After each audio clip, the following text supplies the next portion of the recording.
Estamos retornando com o programa Cidade Aberta, edição de hoje aqui na nossa TV Cidade, canal 14, canal digital da NET em Farroupilha. Cidade Aberta tem um apoio cultural da Ecofar, mantendo a cidade cada vez mais limpa, e também do Grupo Feltrin, mais pela cidade, muito mais por você. O nosso convidado hoje no programa é o Senair Gomes da Silva, empresário do nosso município, ex-presidente da SIX também, e estamos falando sobre o processo de impeachment da presidente Dilma Rousseff e, consequentemente, a ascensão e a posse como presidente da República Federativa do Brasil de Michel Temer. Senair, Michel Temer, vejam bem o que foi a quarta-feira da semana passada. A quarta da semana passada o Brasil teve 3 presidentes. Amanheceu com Dilma Rousseff, no final do vespertino, ou no vespertino, início da noite, Michel Temer era o presidente, e depois no início da noite, Rodrigo Maia foi calcado, foi galgado a presidência do Brasil. Então, 3 presidentes num único dia. Michel Temer foi empossado pelo Senado Federal, horas depois toma o voo e vai para a China. Foi buscar apoio lá fora? Foi buscar dinheiro. 15 bilhões já estão confirmados para serem investidos no país. Ele está mostrando lá fora que, na reunião do G20, que o Brasil é o país a ser olhado com mais carinho, é o Brasil é o país do futuro. É o país do futuro, e que agora as instituições funcionarão, que agora as ideologias que eram assim muito fechadas, porque se você observar, o telespectador deve ter observado, que a gente, ao longo desses 13 anos, o número 13, que é o Partido dos Trabalhadores, né? Esses 13 anos do número 13, só o Zagallo que não entrou nessa, mas é mágico esse número 13. O que acontece? Se aproximou muito das republiquetas com pessoas, esses... Venezuela, Equador... Mas eu quero dizer o regime político totalitário. Totalitário. Esses presidentes que não são presidentes, são ditadores. O nosso governo se aproximou de Cuba, com quase 700 milhões de dólares. Um porto para Cuba. Que pena que nenhum líder mundial faz alguma doação para o Brasil nessa envergadura, né? E nem para o Brasil, nem para esses países periféricos. Aí aplicou na África, para aqueles países onde eram governados por ditadores também. O Maduro, que é um ditador, na Venezuela, foi feito o Evo Morales. A ponte do Rio Orinoco, foi com financiamento do BNDES e com as palestras do Lula como propina. Foi construído lá em Caracas, o metrô de Caracas, com dinheiro nosso. Também nunca se sabe se vai voltar ou não. Você falou do Evo Morales. Eu estava no Chile logo após a encampação das nossas refinarias, e eu falei para os representantes do Evo Morales na reunião da ALIDE, que era de língua espanhola, sobre garantias de crédito. E eu perguntei, que passa com o Evo? Sim, passa bem. Se assustou com a pergunta? Não, se ele passa bem, nós brasileiros não estamos bem, porque quanto custou para o bolso da sociedade brasileira a construção da refinaria que ele tomou posse. E o governo brasileiro não falou absolutamente nada.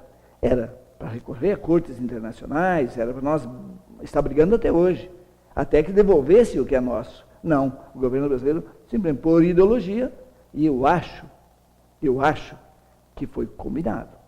O nosso amigo Lula disse, não, você entra lá, tudo bem, que eu não vou fazer nada, porque vamos construir no sul, aqui na nossa região, na América Latina, uma força bolivariana, que é o Foro de São Paulo. Tá?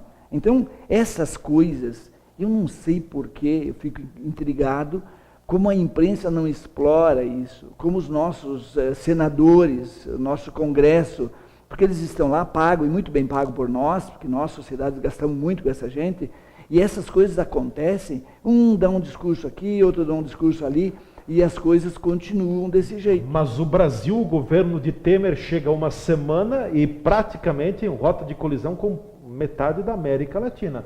Em rota de colisão com a Venezuela, Uruguai. Com a Bolívia, com o Uruguai, o Chile está meio que em cima do muro. Vem cá, qual é o apoio que o governo Michel Temer vai ter na América do Sul Macri na Argentina? Argentina, Chile, provavelmente. Chile. Mas está em cima do muro ainda. Peru. O Peru. Peru, provavelmente.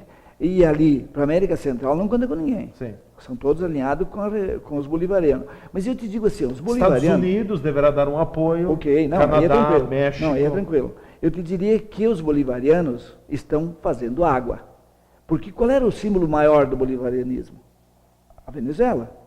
Quando falta papel higiênico, falta farinha, falta qualquer tipo de alimento, e falta vergonha do presidente, eu assisti um vídeo onde o nosso deputado federal do Rio Grande do Sul, chamado Paulo Pimenta, vou fazer o nome, foi lá numa reunião junto ao Maduro, reclamar que a presidente Dilma estava recebendo um golpe, e o Maduro bradou dizendo que não ia passar em branco, que assisti esse vídeo. É simplesmente de envergonhar nós termos esse tipo de comportamento. Foi daqui pedir apoio para o Maduro. E aí veio as ameaças, que se a Dilma caísse, isso aqui, as forças dos países da América Latina não deixariam. Fez bem o Temer tomar posse, ainda no mesmo dia viaja para a reunião de cúpula do G20, tem a oportunidade de ter um encontro com os grandes líderes mundiais. Ele também quis, além de buscar dinheiro, dizer aos grandes líderes e que não houve golpe no Brasil, já que o golpe praticado, enfim, falado pelo PT, foi levado para fora também? Foi levado. Você acha que fez bem o Temer? Eu acho que sim, porque era a oportunidade que ele tinha de conversar com os chefes. Senão ele tinha que passar de um a um. Os chefes de Estado todos reunidos. Eu não sei como foi a aceitação disso, mas foi uma grande oportunidade. E, de qualquer forma, o José Serra, que é do mesmo time, não é diferente do que os bolivarianistas, lá no início da carreira dele, ele foi um exilado político também, ele foi um guerrilheiro, mas hoje, com o comportamento dele, já rompendo com a Venezuela, já rompendo com outros países daqui porque houve latino-americanos. Já chamaram embaixadores de volta, isso é rompimento. Fecharam as embaixadas. Eu sei que para nós, economicamente falando, não é bom. Nós temos que vender nossos produtos para todos da América Latina primeiro, e depois com os nossos vizinhos. Eu acho que isso a política da boa vizinhança é muito bom. Agora, nós não podemos admitir que uma Venezuela venha dizer como o Brasil deve se comportar. Quando eles tiraram o Lugo do governo do Paraguai, e depois o Paraguai foi expulso e chamado a Venezuela, o Brasil disse, ok, pode ser, é assim mesmo que funciona. Lá não foi golpe. O Brasil patrocinou. Patrocinou. Agora, aqui é golpe. Então, são duas pesos, duas medidas. Eu acho que não chega a ser um golpe.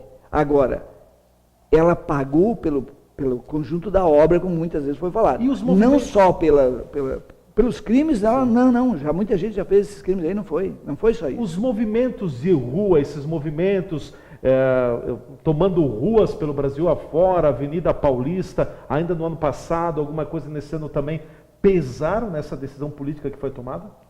Eu te diria assim, como ela perdeu o apoio do Congresso e perdeu o apoio popular, ela não tem mais condições de governar, não tem mais dinheiro para comprar o Congresso, vamos ser claros, ela ficou totalmente inviabilizada politicamente. Encurralada, a economia não o ajuda, porque se a economia viesse bem, ela podia, uma crise que se aprofunda a cada dia, com 12 milhões de desempregados, a indústria ladeira abaixo há 2 anos, 3 anos, alguns setores, sem a mínima chance de recuperação econômica, não tem como continuar governando. O modelo petista, o modelo esquerdista de benesses e mais benesses, sem cobrar nada em troco, sem a contrapartida, acabou. Então, esse sistema não funciona.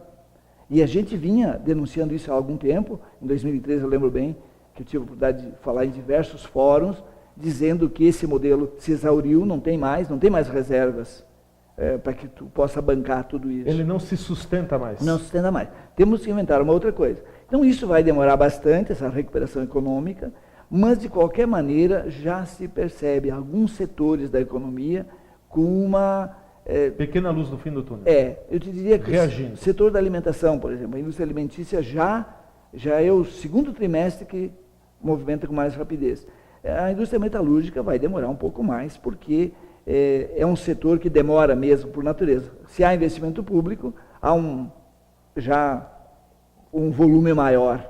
Como não há investimento público, não tem dinheiro para nada, vai demorar um bom tempo. Eu te diria que o Brasil de 2012, 13, vai 100 anos. Eu quero te perguntar, tu falasses em várias ocasiões que o presidente no Brasil, desde a época do Lula, da época do FHC, acredito que também, tem o hábito de comprar o Congresso Nacional. Temer já negociou a compra com o Congresso Nacional? Eu acho que esse problema que aconteceu agora, no dia da posse, que foi no dia da posse, foi no dia do afastamento definitivo da Dilma, e pegou ele de surpresa. Ele simplesmente teve uma oposição do PSDB, que sentindo que o PMDB rachou, muita gente votou a favor da permanência dela no serviço público, se liberou. Pela não cassação dos direitos políticos. Então, isso, para o PSDB, eles não querem, eles querem que seja, o próprio Collor disse, esse país não tem lei. Olha quem falando, olha a moral do Collor falar isso. Nós temos que passar por isso também. Interpelou o presidente do Supremo Tribunal Federal. Então veja, a que ponto nós chegamos. O Congresso Nacional perdeu a moral diante da sociedade. Nós brasileiros, pagadores de impostos, o senhor que está aí me ouvindo, a senhora, o jovem que está me ouvindo, que está me assistindo, qual é a moral em quem nós vamos confiar, que são nossos legisladores? Quem nós vamos acreditar? Quem você se sente representado? Quem é o teu representante? Quem é o cara que te representa lá no Congresso Nacional, que você bota a mão no fogo? Não, esse é limpo, esse não vai se vender, esse vai ter as suas convicções defendidas lá dentro do Congresso Nacional.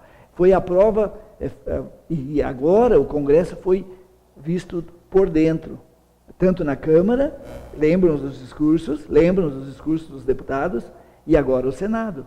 Ele foi aberto, nunca antes na história desse país, o Congresso foi visto tão de perto, e inclusive o que pensam nossos representantes, porque eles são nossos representantes, como eles pensam, como eles agiram diante dessa situação.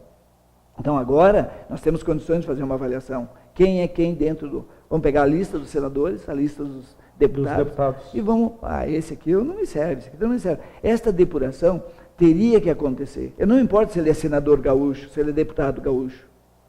Eu prefiro votar em branco e não votar num que fez palhaçada. Pela habilidade política que tem o atual presidente Michel Temer, tu achas que ele vai conseguir ter um bom trato com o Congresso? Vai ter que negociar muito? Vai ter que dialogar muito? Vai ter que ceder muito? A grande vantagem do Temer é que ele foi congressista há muito tempo, ao contrário da Dilma. Sim. Segundo, ele tem um partido que é o maior, mesmo que esse partido dele seja fisiológico.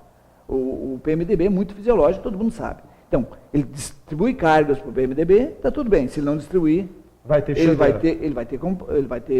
vão votar contra. Porque o PMDB, como os outros partidos, estou colocando o PMDB porque é o maior, como os outros partidos, ele só vota se tiver vantagem, senão eles não votam. Eu tomo lá da cá que se instalou em Brasília desde a época do Fernando Henrique. Ou da época do Sarney, na ampliação do mandato político de 4 para 5 anos. É dando que se recebe. É a política franciscana? Então, é isso que me preocupa, porque o Temer tem jogo de cintura, que ela não tinha.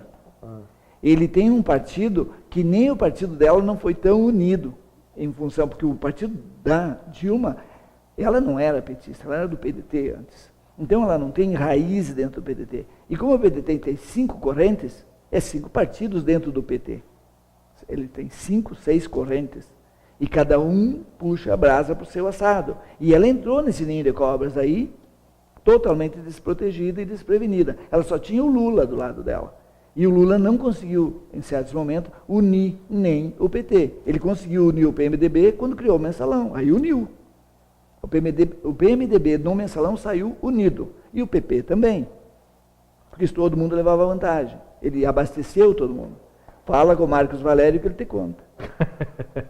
Senair, nós vamos ao nosso espaço de apoiadores culturais aqui no programa Cidade Aberta, que tem o apoio cultural da Ecofar, mantendo a cidade cada vez mais limpa, e também do Grupo Feltrin, mais pela cidade, muito mais por você. Na retomada do programa, as principais reformas que o novo presidente do Brasil está propondo. Reforma trabalhista, previdenciária, concessões deverão vir em grande número pela frente.